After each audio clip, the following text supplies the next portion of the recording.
네, 매주 다양한 문화계 소식과 함께 과학적 정보까지 전해드리는 문화과학과 만나다 시간입니다. 오늘은 뮤지컬 뮤직박스를 통해서 피터팬 증후군과 또 은둔형 외톨이에 대해서 알아보겠습니다. 양우영 기자 나와 계십니다. 안녕하세요. 네, 안녕하세요. 네, 오늘은 소개할 작품이 창작 뮤지컬이라고 들었는데 뮤직박스예요, 제목이. 어떤 내용인가요? 네, 이 뮤지컬 뮤직박스, 이 장장 3년의 개발 기간을 거쳐서 무대에 오른 작품입니다. 네, 이 어린 시절 부모님을 모두 잃고 집 밖으로는 나가지 않는 은둔형 외톨이가 된 민석이 바로 주인공인데요.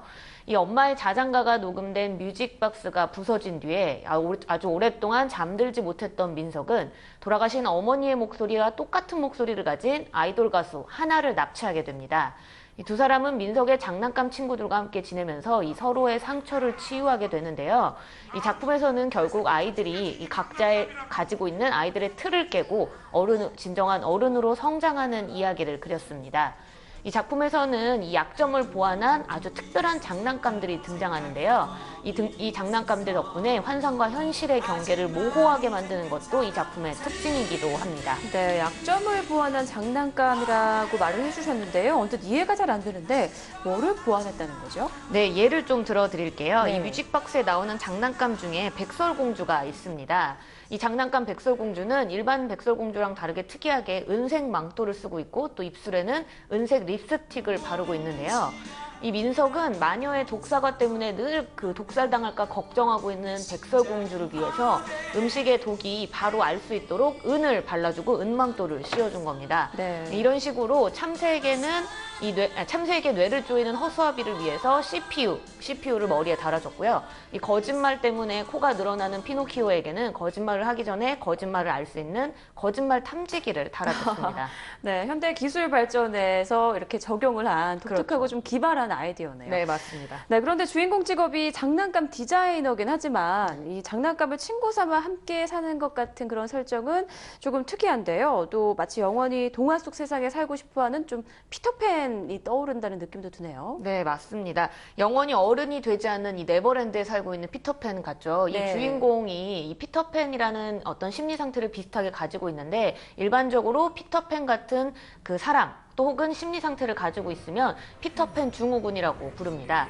이 1983년 이 미국의 심리학자 댄 카일리가 나이나 육체적으로는 이미 성인이 됐지만 정신이나 행동은 여전히 어린아이에 머물고 있는 현상을 두고 피터팬 증후군이라는 말을 처음 사용했는데요. 이 뮤지컬 주크박스 속에 있는 주인공 민석 역시 이 성인은 됐지만 사회에 적응하지 못하고 또 집에만 혼자 머물고 있고요.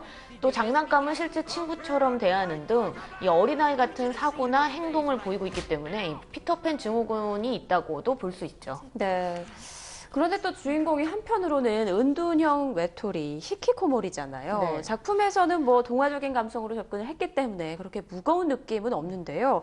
사실 이제 집 밖에 안 나오고 세상과 단절된 삶을 살고 있는 히키코모리의 심리는 어떤 상태인지 좀 궁금해요. 이 부분에 대해서도 좀 취재를 해오셨죠? 네, 맞습니다. 이 은둔형 외톨이는 사실 정상적인 인간관계를 갖지 않고 사회와 고립된 채로 스스로 고립된 삶을 살고 있는데요.